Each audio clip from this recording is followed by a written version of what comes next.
All right, so we're diving into UFOs and aliens today. We've got some really cool stuff to look at, like some old comics, some folklore, even some Carl Sagan. So, are you ready to get a little weird with it? I think it's really interesting how this topic it really connects to our hopes and fears about the universe. Mm, It's not just about little green men. It's more about like where we fit in all of this. yeah, I think that's a great point, and especially when you look at how UFOs became like this big part of American culture Mm. during the Cold War. When everybody was already on edge, like all those flying saucer sightings back in the 40s and 50s. What do you think was going on with that? I mean, you had all those reports Yeah. of weird stuff in the sky. Hollywood jumped right on that. Yeah. Movies like Earth versus the Flying Saucers really Yeah. tapped into all those anxieties. Like, were these visitors going to be friendly, or was it You're beginning of it. evasion? Yeah, for sure. I can still picture that movie poster. Those like ominous saucers just hovering over the Capitol building. I mean, it definitely played into all those fears people had back then. Yeah, but you got to remember, the whole flying saucer thing didn't just appear out of nowhere. It was built on ideas that were already floating around about life on other planets. Right, like all those theories about canals on Mars and Yeah. Martians having this Yeah. advanced civilization. Exactly. So those UFO sightings, Yeah. they tapped into those beliefs, Mhm. but they took on a whole new meaning because of all the post-war anxieties and the nuclear age. It wasn't just about the possibility of life out there. It was about the fear Yeah. of what that life might bring with it. And that fear, like you were saying, it got amplified during the Cold War. The enemy, you never really knew who it was or where they were. Yeah, absolutely. And that's when you start seeing this idea Yeah. of aliens like hiding in plain sight. There's this comic from 1962 called There Are Martians Among Us. Mhm. That really captures that paranoia. Oh, yeah. I remember that one. Pretty wild story. Yeah, it starts with this search party. They're surrounding this landed alien craft. Mm-hmm. But there's no sign of the aliens. Everyone's really on edge. They're getting radio warnings telling them to stay indoors. And then there's this couple, this husband and wife. The husband's leaving for work. He's ignoring the warnings. He's telling his wife to stay put. But she decides to sneak out to the store, and she gets attacked. Someone drags her away. The husband comes home, empty house. He freaks out, rushes to the phone. Yeah. And then, bam, the twist. He and his wife are the Martians. Oh, man. Such a good twist. It really plays into that fear of the unknown. The other, like during the McCarthy era, it could be like Yeah. anyone, even the people closest to you. Exactly. And what makes it even more interesting is it kind of flips the script.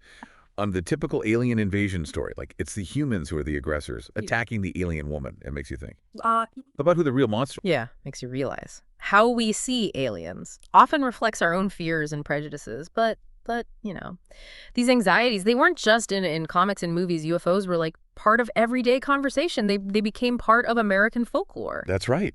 And those firsthand accounts, the ones that get passed down, they're just as important as any fictional story. They show us how much UFOs impacted people's lives. Yeah. Beyond the headlines and stuff. Yeah, and speaking of firsthand accounts, there's one that's really interesting. It's from an interview with this guy, Howard Miller, recorded back in '95 as part of this West Virginia folk life collection.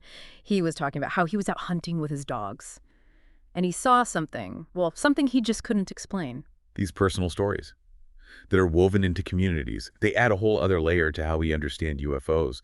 It wasn't just a news story for these people. It was something they actually experienced.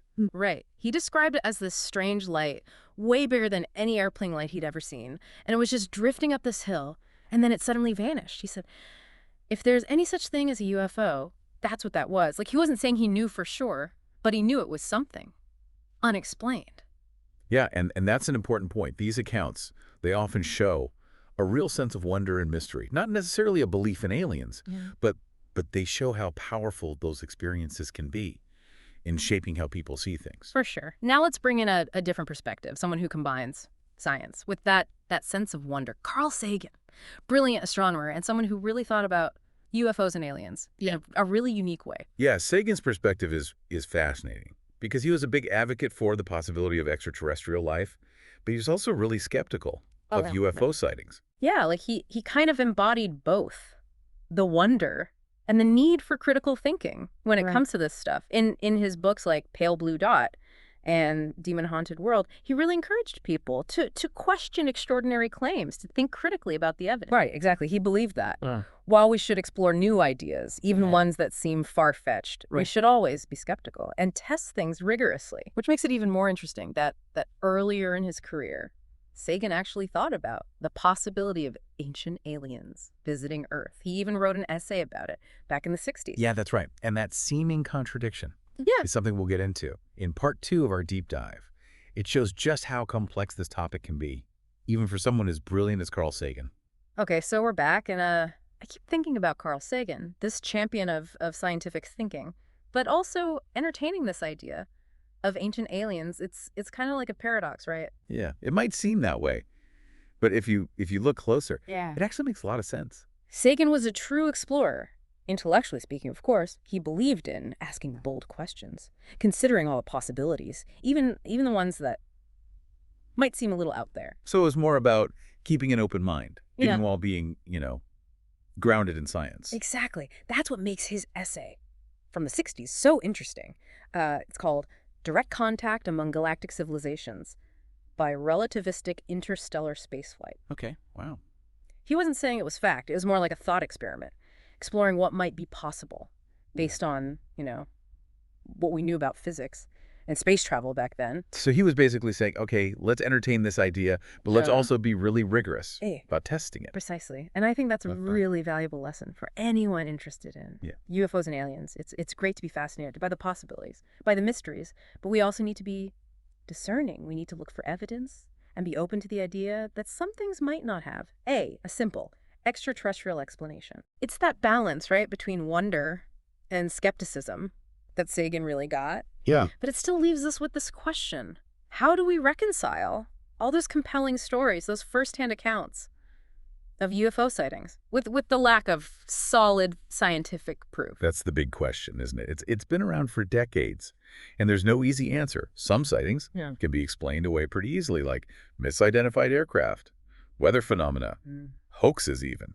But then there are those cases that just can't be explained, that seem to defy Right. all the conventional explanations. Right, and those are the cases, the ones that are still mysteries, Yeah. that keep us coming back for more, right? It's that possibility, however slim it might be, that maybe, just maybe, we're not alone. That's something truly extraordinary is happening. Absolutely. And that's where storytelling comes in, whether it's a movie, a Mhm. comic book, a story told around a campfire. These stories tap into our deepest desires and anxieties about the unknown. Yeah. They let us explore those possibilities in a safe way, confront our fears and hopes about what's out there. But those stories, no matter how good they are, can't replace scientific inquiry.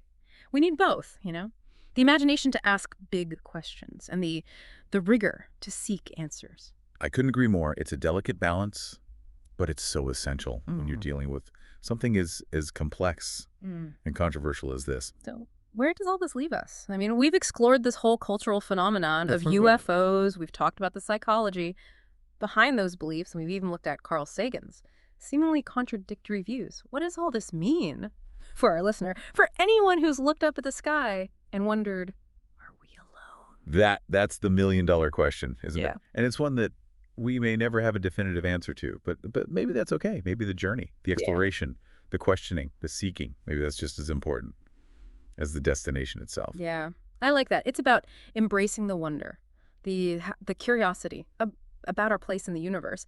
But it's also about being critical thinkers, demanding evidence, and knowing the limits of what we know. Exactly. And maybe most importantly, it's remembering that, even without hard proof, the stories we tell, the questions we ask, the possibilities we imagine, they can tell us a lot about ourselves and our fascination with the unknown. Okay.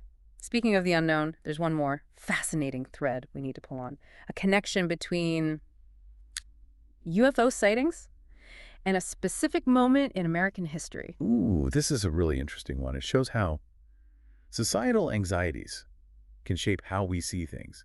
And it takes us right back to those Cold War fears we were talking about earlier. All right. Let's dive into that. I'm all ears. What's the connection? Well, remember how we were saying Yeah. that the Cold War was all about suspicion, fear of the other, uncertain. He was like an invisible enemy, could be lurking anywhere, even in your own backyard. Yeah. That paranoia was everywhere. Right. And that atmosphere Yeah. had a huge impact on how people viewed UFO sightings. Think about it. Mm. Unidentified objects in the sky, fears about technology, In the wrong hands, it's easy to see all Okay. those anxieties would feed into the whole UFO phenomenon. So are you saying that some of those UFO sightings might have been because of Cold War paranoia? It's definitely a possibility. I mean, we can't say for sure that every sighting Yeah. is just because of Cold War fears, but the context is really important. People were just primed to see threats, to interpret the unknown as potentially hostile. Which makes you think how much of what we believe Hmm. is shaped by the world around us, by the culture, the history, you know? That's a great point. It reminds us that even how we see something, like the sky, can be influenced by subjective factors, our fears, our hopes, the stories we tell ourselves. It's like those optical illusions where the same image can be seen in different ways depending on how you look at it. Exactly. And with UFOs, we're dealing with something that's inherently ambiguous. There's not a lot of clear evidence, which means there's room for interpretation, for our imaginations to go wild, and for those interpretations to be shaped by the anxieties of the time. It feels like we're back to that core fascination with UFOs and aliens, even with the lack of proof, all the skepticism. Why do these stories still such a hold on us? I think it's because it speaks to something deep within us. We're curious beings. We want to understand where we fit in the universe and the possibility of extraterrestrial life, of other intelligent beings. It challenges our assumptions about who we are and where we belong. Yeah, it forces us to think about how vast the cosmos is and realize we might not be the center of it all. Exactly. And that can be both exciting and kind of scary. It opens up a whole world of possibilities. But it also makes us ask some really big questions about our own significance, our purpose, our future as a species. Okay, so what would you say is the takeaway from all of this deep dive into UFOs and aliens? I think the biggest takeaway is the importance of critical thinking. We should never be afraid to ask the big questions, to explore the unknown. But we also need to be discerning, to look for evidence, to be aware of the limits of our own knowledge. And to remember that the stories we tell, the possibilities we imagine, can teach us as much about ourselves as they do about the universe. I like that. It's a reminder that the search for extraterrestrial life isn't just about science. It's about culture, too. It reflects our hopes, our fears, our never-ending fascination with the mysteries that are out there. So, as we wrap up this deep dive, we'll leave you with this thought. Does the lack of concrete evidence for alien visitation mean that these stories are any less powerful? Or does our desire to believe in something beyond ourselves, in other worlds, other beings, does that speak to a deeper truth about the human spirit, our capacity for wonder, our search for meaning in this vast and often confusing universe? Keep looking up. Keep asking those questions. Keep exploring all those infinite possibilities beyond the world we know. You know, it's kind of wild to think that even something like the night sky can be seen so differently, depending on, And the circumstances. Oh, yeah, for sure. We're always looking at things through our own lens, shaped by our experiences, our culture, even the anxieties of the time. And during the Cold War, that lens was definitely tinted with paranoia and suspicion. Exactly. It was a time when the enemy was like a phantom. You never knew where they were or who they were. And that created this atmosphere of fear and uncertainty. That, I think, is a really important piece of the UFO puzzle. So basically, you had all these unidentified objects in the sky combined with the fear of advanced technology falling into the wrong hands, and that created this perfect storm for UFO sightings. Yeah, exactly. No, I'm not saying that. Right. Every UFO sighting during the Cold War was just a result of fear. But you have to consider the context. People were just looking for threats everywhere. They were ready to interpret anything unusual as something hostile. It really makes you think about how much of what we believe is influenced by the world around us. Right. It's a good reminder that even something as seemingly objective as the sky can be influenced by our own subjective experiences, our fears, our hopes, the stories that are dominant in our culture. Like we're all looking at the same sky, but seeing different things. Exactly. And with UFOs, there's just so much ambiguity. There's this lack of clear-cut evidence, and that leaves room for interpretation, for our imaginations to fill in the gaps, and those interpretations can be easily colored by whatever anxieties are prevalent at the time. Which brings us back to this whole question of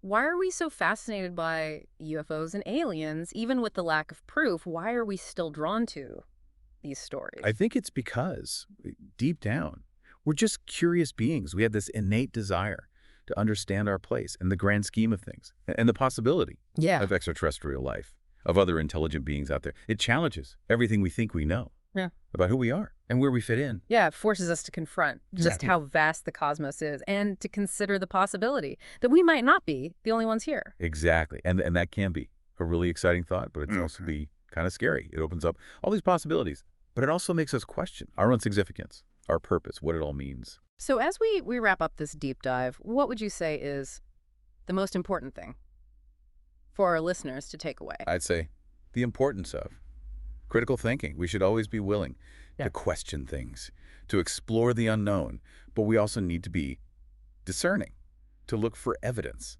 and to acknowledge the limitations of our own knowledge. And to remember that the stories we tell ourselves, the possibilities we imagine, they can tell us as much about ourselves as they do about the universe. That's a beautiful way to put it. The search for extraterrestrial life is more than just science. It's about culture. It's about who we are as human beings. So to everyone listening, keep looking up at the sky, keep asking those big questions, keep exploring, and who knows, maybe someday we'll find out that we're not alone after all.